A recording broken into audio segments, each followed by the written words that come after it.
Welcome to Hiraeth, the home of modern Welsh politics. As part of our series on local government, we're interviewing a number of local government leaders. Tonight we speak to leader of Monmouthshire County Council, Richard John. Conservative councillor for the Mitchell-Troy ward since 2017, he was appointed in May 2021 when previous leader Peter Fox was elected to the Senedd.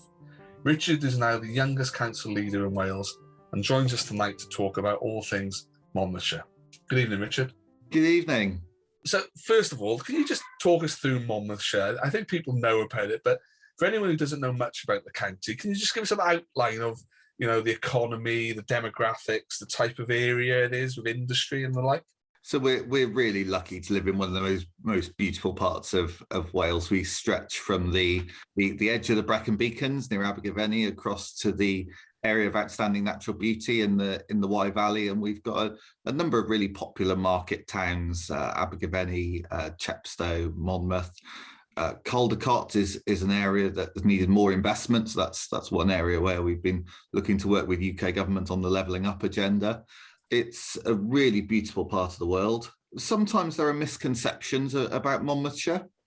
We do have pockets of poverty, although sometimes it goes a bit under the radar. So there's work for us to do to support a number of families in deprived sort of pockets, and they're quite spread out across the county. So you don't have the levels or depth of deprivation that you have in perhaps some of our neighbouring local authorities in South Wales. But we've got an older, generally slightly older population than other councils in South Wales.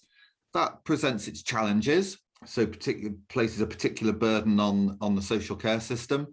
I suppose the demographics are symptomatic of the levels of housing we have in the county. House prices are very high generally in parts of Monmouthshire, and that presents a challenge because we don't want younger people to have to leave where they've grown up.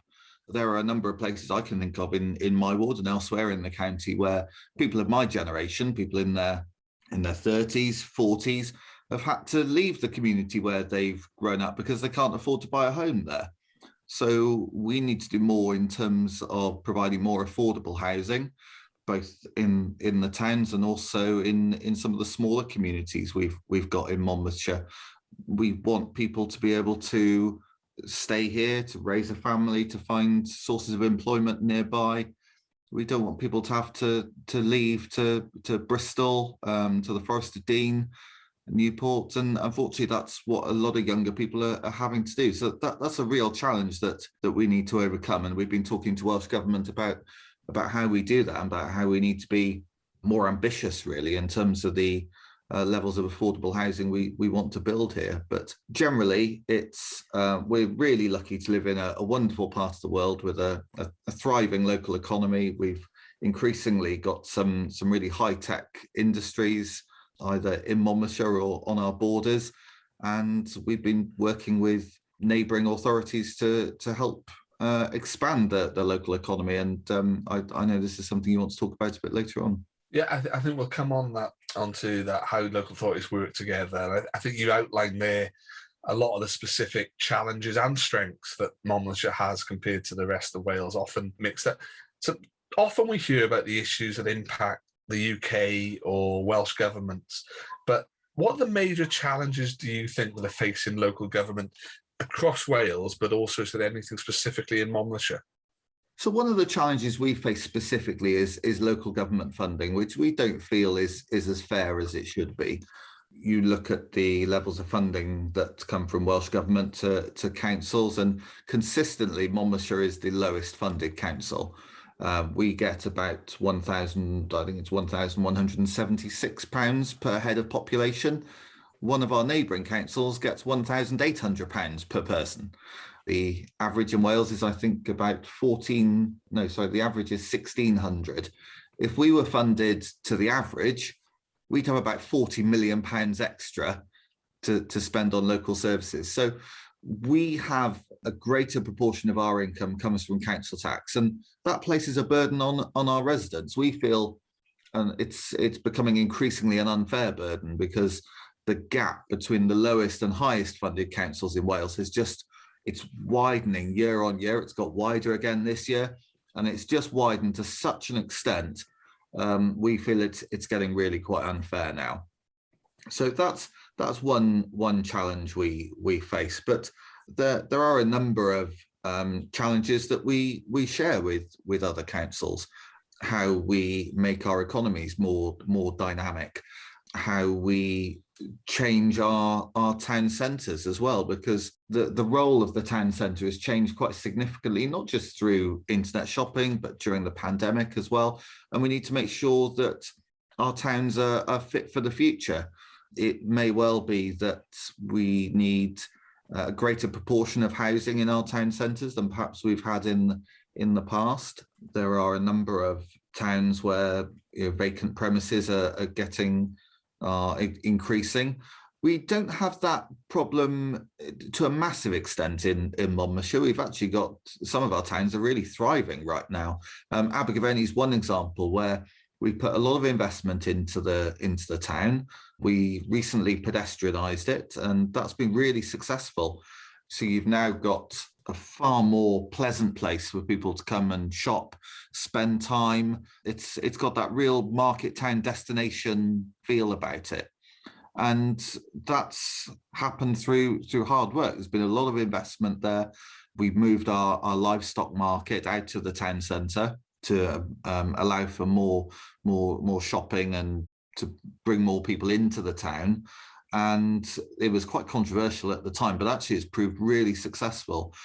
So that's a town that's really on the up at the moment. But I think across Wales, we need to think about the future of the town centre, and each town needs to be treated on its own merits, really, because even in Monmouthshire, and we've got 5 towns, we have to treat each one differently, because while what we've delivered in Abergavenny has been really successful, it's not necessarily a model that easily lifts elsewhere. There are other towns where we'd love to completely pedestrianise the town centre and improve air quality on the main high streets, but it's not always possible to do, depending on how the road network is outside the town. So we've got some other towns where we haven't got the situation there quite right in terms of the transport. We want people to be able to walk, cycle, or take public transport into the town centre. We want accessible parking for those from rural areas who have to travel by car.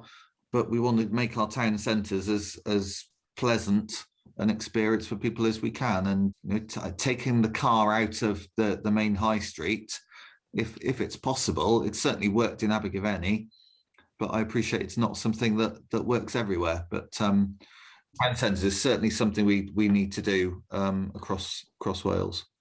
Yeah, no, I think you're talking to someone who used to work on town centre regeneration, so can wax lyrical, and you've got some lovely examples there with lots of good things going on. I know Abergavenny well, and is particularly striking at the moment, so congratulations on everything that's going on there.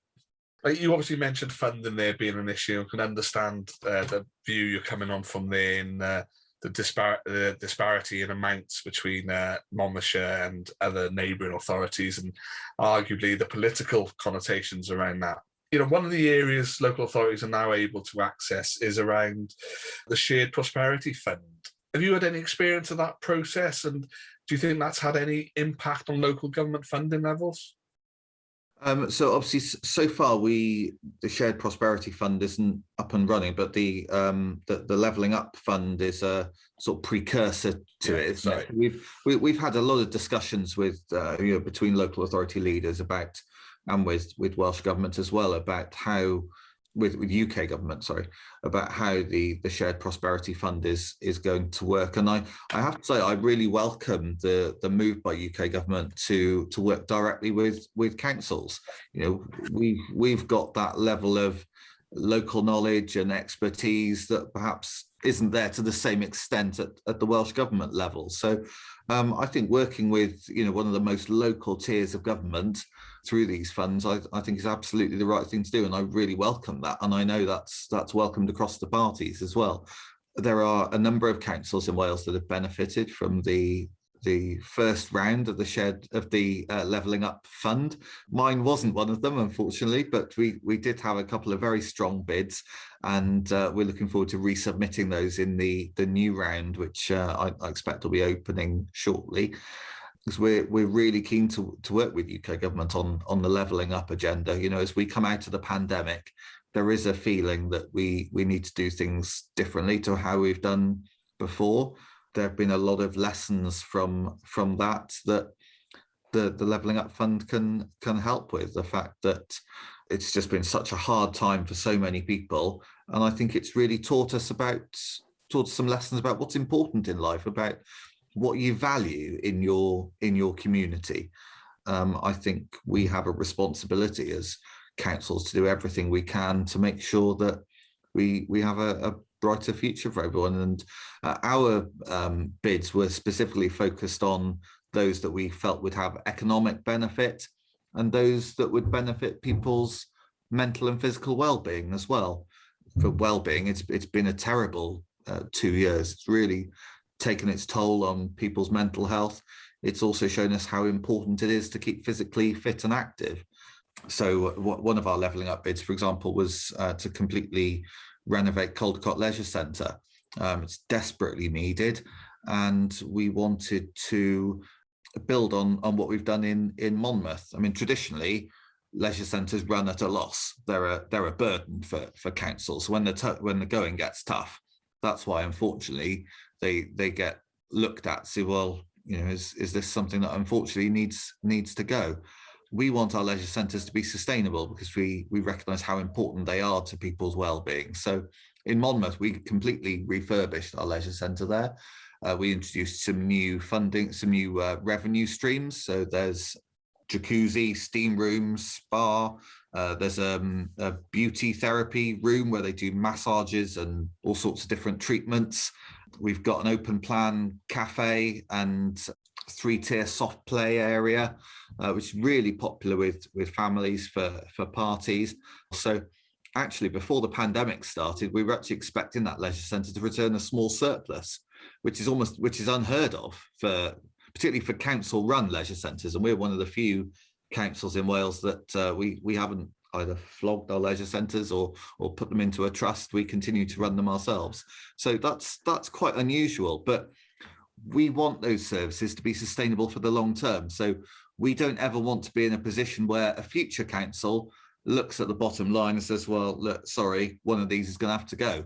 So we feel a real responsibility now, and I hope that we can work with UK government to do it through the Levelling Up agenda to make some of these services more sustainable, so that they'll last well into the future.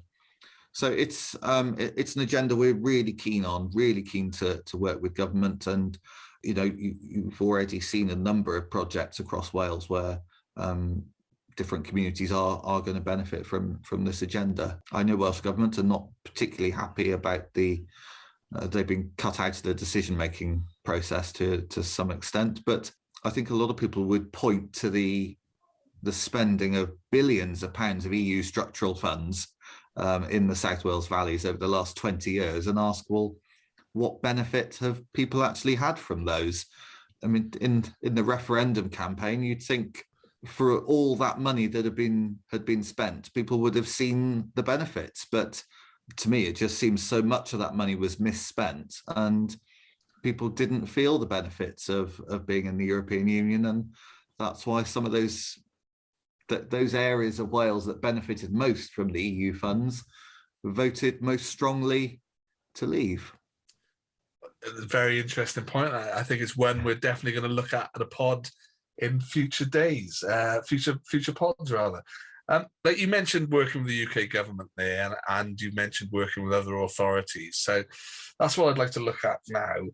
Have you got any particular thoughts on the role of city deals and regional partnerships, cross local authority working, and even much talked about Western Gateway? You know, what's your approach to those kind of schemes?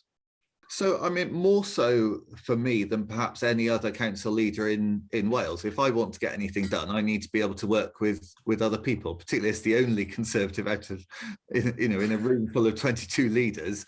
If I can't work with other councils, I can't get anything done. You've got to be able to work with people and put party differences to one side.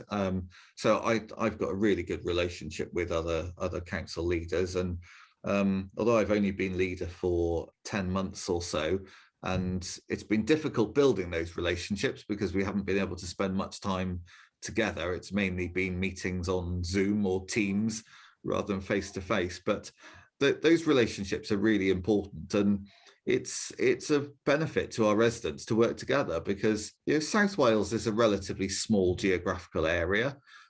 Something that creates new jobs in Cardiff or Newport or Bridgend is going to benefit my residents as much as it's going to benefit residents in Blaenau Gwent or RCT. So it's really important that we work together, particularly on areas of economic development, strategic investment, trying to attract some big economic players to South Wales, trying to build some of the new industries we want focused in South Wales. So the work that's been done on the compound semiconductor industry and to create a more thriving sector in Southeast Wales is, the more we can do to work together, particularly with universities and businesses to attract those highly skilled jobs. It's going to be of benefit to young people in all our communities, from Swansea right across to Monmouthshire. So that joint working is really important. The joint working is there, and I think you've alluded to a few of the big projects going on, and that's with local government working together as they are now. Would you see a change to the city region having a mayoral type approach being something that would be of interest, or do you not see the setup what we've got is ready for that type of position? I'm not overly a fan, to be honest, of elected mayors. We have got quite a lot of politicians in Wales already, and the thought of creating another tier is something I'm not a fan of. I think the local representation through the councils we have is really important. I think there's more we can do, and we are doing, to embed joint working between councils, and the new corporate joint committee we're having in South East Wales is going to do that. I'm interested in discussions about the powers that the new corporate joint committee could have, and not just sharing powers that councils already have. I'm interested in what powers could perhaps be transferred down from Welsh Government to a regional level. Devolution shouldn't just work one way. It shouldn't just be about pulling powers up from councils or pulling powers down from UK government to the Welsh Government. It's also about Welsh Government playing their role and devolving some powers that could be used more effectively at a regional level. I'm also interested in how we can, at the regional level, do more to improve accountability, particularly in the health service, where it just feels there's such an enormous democratic deficit. You've got a budget of £8-9 billion, all accountable to, you've got health boards and trusts, all accountable to one individual, the health minister.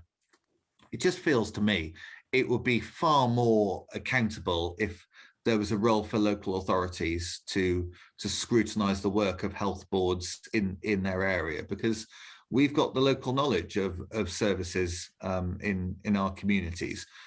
We spend more time with the public than in our area than a health minister in Cardiff would do.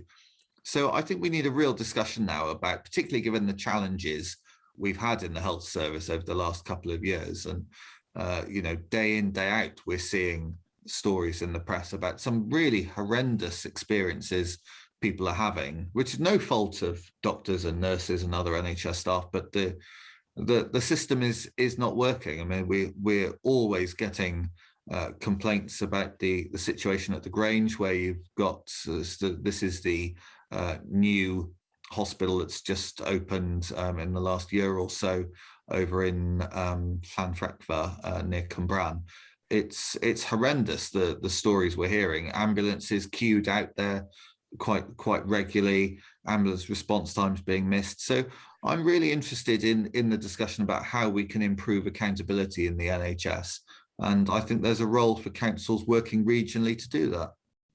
Maybe not a city mayor approach in the region, but is there any aspect of local government reform you can see, building on what you just said about health? Do you think Wales, the 22 authorities, does need any kind of shake-up at all? I'm not in favour of local government reorganisation. We've had numerous reorganisations in the last 20 years, particularly in the health service. There was one reorganisation to create 22 health boards. There was another one a couple of years later to disband them and merge them back into 7 again. I don't think the public want us to be spending time on reorganisation, particularly now as we're coming out of the pandemic. I think we need to be focused on the day-to-day work of making our communities greener, more economically vibrant, improving opportunities for children and young people, improving the very challenging situation we have in social care, where carers are still not being paid enough. We're not doing enough as a country to attract people into social care. Caring is a really important profession, and to think you can earn more stacking shelves in a supermarket than you can providing end-of-life care to some of the most vulnerable people in our country just seems completely wrong. We're proud to be one of the very few councils that pays well above the real living wage for our carers, but that's one of the many challenges we face as a council, and I don't think local government reorganisation should be on our radar at all at the moment. You also mentioned a little earlier about powers coming down rather than just going up. Are there any areas which you think would really benefit local government by having greater powers? I think there are a few areas that we should be looking to discuss with Welsh Government, particularly in terms of strategic planning, economic development, business growth. I think there's a lot we should be doing to work together between councils, because we're facing a lot of the same challenges, and I think there's a lot more we could do to work together. But if Welsh Government's prepared to devolve some powers down to councils, unfortunately, what we've seen over the last 20 years or so is powers devolved from Westminster down to Cardiff Bay, and they stop there. And I think there's a lot more we could do to, I suppose, streamline the way we run our country, and to ensure that powers rest as local as they can, as local as is administratively possible, I suppose. There are some things that you wouldn't want to transfer from Welsh Government, but I think there's a discussion to be had about real devolution.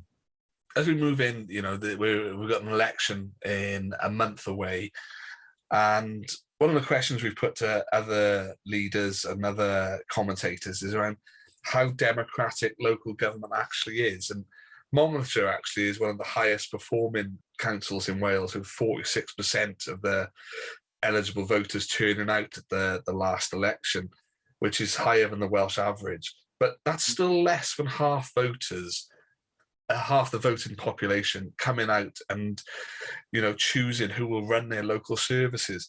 Do you think that we should be concerned about that lack of engagement? It is disappointing, but we all have a responsibility as councillors, as candidates, to go out there and motivate people. It is a challenge. I know it doesn't attract as much news as a general election does, and of course, we've got local elections in Wales, but we haven't got local elections in most of England. So it's not going to be dominating the national news in the way a general election would. So there's a responsibility for us to raise awareness of this through our delivering of leaflets, knocking doors, and going out there and talking to people. We do have a healthier turnout than many other parts of Wales, but we still need to do a lot more. We want as many people to be able to take part as possible, but we've got to go out there and persuade people. We've also got to make sure that in what we're promising, that we're relevant. We're talking about the issues that people care about. That's why we've been talking about improving opportunities for children and young people, improving the play areas we've got in the county, building new schools, driving up school standards, leading the green agenda, something we've been really proud of doing. We're keen to expand the network of electric vehicle charging points across the county. We're exploring the hydrogen market. We're keen to get our county better connected. So through our investment portfolio, we've been working with a local broadband provider by offering them a commercial loan, which has given us a revenue stream, but it's also enabled them to set up a pipeline of £37 million worth of investment in superfast fibre into some of the most rural parts of Monmouthshire. It's been a massive benefit to some of our most rural communities. So those are the sorts of things we've been talking about. But we've also got to make sure that we're putting up a slate of candidates who are relevant, who are in touch with their communities. So we've been working really hard to headhunt candidates basically over the last 2 years. I've been very clear, I don't want a bunch of councillors who enjoy getting into political slanging matches or enjoy sitting in committees pontificating about things. I want people who are real community activists who are going to get stuck in. I want people who enjoy organising litter picks, people who are working on different community groups. So one of our candidates has been a trustee of a local charity that's looking to help get a community hub up and running. We've got a number of candidates involved in different community groups, and I want people who are going to roll their sleeves up and get stuff done. You know, that's the sort of attitude I want. So we've been headhunting candidates for a couple of years now, and we've also been trying to improve the diversity in our group. I don't want a council full of old white men in their 70s for whom it's just a top up to their pension. I want a properly diverse council. So I'm really proud that we've got the majority of our candidates are under the age of 60, which is quite unusual in many parts of Wales. I think there are some councils where there are only 3 or 5 councillors who aren't old white men. We've also got over half our candidates are women. I don't think anywhere in Wales the Tory party's done that before. So we're really proud of the field of candidates we're putting up, and it's now up to the voters to decide who they want to elect. But we're really hopeful we can make Monmouthshire the first council in Wales to have a 50-50 gender balance, which would be a real milestone in equality. But obviously it's up to the voters who they elect now. I'm someone who believes that local elections should be thought very much as you just described, on local issues, and have local campaigners and activists represent you. But there is much to be made in the media about national issues, and I say national at a UK level here. Do you think that, or is that your experience already, that has been discussed on the doorstep, or do you think that will have any bearing locally? Sometimes it's something people raise on the doorstep, whether they like Boris or they don't like Boris. Boris is not on the ballot paper.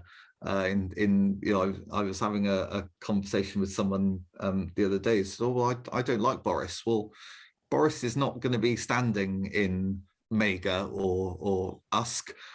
This is about who's going to be your local councillor for the next 5 years. So other parties may be saying, well, this is about sending a message to the UK government. This is not about that at all. Unfortunately, we've seen some of our opponents put out leaflets criticising UK government over the running of the NHS, for instance. Well, the NHS has been run by the Labour Party for the last 25 years. So that's a very strange thing to do. But it's some of them are trying to piggyback on the sort of national issues, which is quite odd. This is a local election. It's about who's going to be your local councillor for the next 5 years, whether you have a hard-working local champion. Unfortunately, we've had some independent councillors who don't have a very good attendance record. Some have been quite close to being chucked off the council for not attending meetings. You've got to choose really carefully about who you want to work hard for your community for the next 5 years. And I'm really proud of the field of candidates we've got there. They're all grafters, but if you want something done, you've got to ask a busy person. And we've got some really high caliber individuals who I think are going to make brilliant councillors. But obviously it's up to the public who they vote for. So you mentioned there that some of the opponents you've got in Monmouthshire are making capital a national level.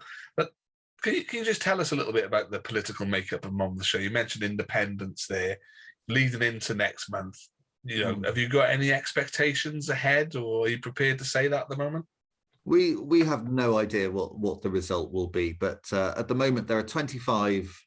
So in 2017, there were 25 Conservatives elected, 10 Labour, 5 Independents, and 3 Liberals. The Labour group's a bit smaller now because they've had a couple of defections. People will have a choice. We've, as Conservative candidates, we've got a really good working relationship with our local Senedd members, with our local MP, David Davis. And if there's a problem, we can work constructively at an assembly level, at a Westminster level, to get things done. There will be some who might be tempted to vote Liberal Democrat or Independent, but unfortunately, in Monmouthshire, the Liberal Democrats and the Independents almost always vote with the Labour Party. So the concept of being independent, unfortunately, they're not very independent at all. We've got a number of independents who, first of all, tried to be elected for a particular political party, weren't able to win that way, and then subsequently got elected as independents. There will be a temptation to support an independent, thinking, oh, well, that's an anti-party politics thing to do. But many of them are just as political. They almost always vote with the Labour Party. And actually, they don't have that much influence to get things done. So certainly with our group, you would have that influence. And that's a message we're trying to get across. We want to get things done, but it's only with a majority working with our Senedd and Westminster colleagues that we can actually get things done and make a difference for people. You've only been leader for 10 months, you said, and you've been in a councillor for several years, longer than that. Is there anything that you consider your greatest achievement, or any kind of issues you'd have liked to have done differently? There's a great deal that we're really proud of. I mean, particularly the new schools we've opened. We've opened 2 new secondary schools in the last few years. We're the only council in the UK to run a post office. There was a post office in Usk that was threatened with closure. This was a couple of years after the last bank left the town, and we were faced with the prospect of many older residents losing that facility altogether. So we stepped in as a council, and we now run a post office. It was running at a loss. It's now, I'm pleased to say, breaking even, but that's something we're really proud of. That hasn't been done anywhere else in the UK, but that's somewhere where we felt we can make a difference to help our communities. Broadband is another one. We haven't got any responsibility for broadband, but through this partnership we have with local broadband providers, we've been able to set up a pipeline of £37 million worth of investment in superfast broadband. There's an awful lot you can do as a local authority that it might not always necessarily be within your control, but there are things you can do. So there are other problems that we're keen to help address in future as well, like river quality. We don't have responsibility as a council for river quality, but are there things that we can do to help improve that? So we've been having discussions with Welsh Water and others about some of the land we have bordering rivers. Is there something we can do to help improve water quality there? So there's some interesting discussions to have, and I think it's a really exciting time to be in local government, and there's a great deal we can do, but you've got to be able to work in partnership with people. One final question, and it's one of my colleagues has put in the script, and as a historian, it sent shivers down my back. But Wales, for a long time, it was Wales and Monmouth, and some people see that disputed side of Monmouth's position. But do you think now Monmouth is very, very comfortable as being part of Wales in 2022 and having a really clear place in improving Wales as a whole? Absolutely, we're a key part of Wales. We've got an increasing Welsh medium education sector. We've got 2 Welsh medium schools at the moment. We've got plans in place to open our 3rd in the next couple of years. We're doubling capacity at our other 2 Welsh medium schools. We're in discussions with neighbouring authorities about setting up a Welsh medium secondary provision for the first time. It's not something we have at the moment. We're a key part of Wales, and we're really keen to continue working with neighbouring authorities. Although we have to have a relationship with partners in England as well. It's a very artificial boundary in many ways. We've got a really good working relationship with our colleagues in Gloucestershire and Herefordshire, and that's going to be increasingly important as the Western Gateway develops. And you've got to be able to work across boundaries, and that's something we're really keen to continue to do. Well, that's great. I've got one quick request that my part of Monmouthshire is the Vale of Ewis, coming down from Hay over to Lantony. And last time I came over, the road was closed, but you could still get through. So if you could make an effort to make that road reopen by my next visit, Richard, that'd be great. We'll see what we can do. That'd be great. But seriously, thank you for joining us tonight. People want to hear a little bit more from you. Have you got a preferred social media or Twitter handle they can do that through? Yeah, I've got, my Twitter handle is at RichardJohnRJ. So yeah, feel free. We will tag you into the pod. And once again, thank you for joining us tonight. It's been a pleasure. Thank you very much. Lovely to see you. Thank you for listening to Hiraeth. If you like what you heard, please don't forget to subscribe, rate and review.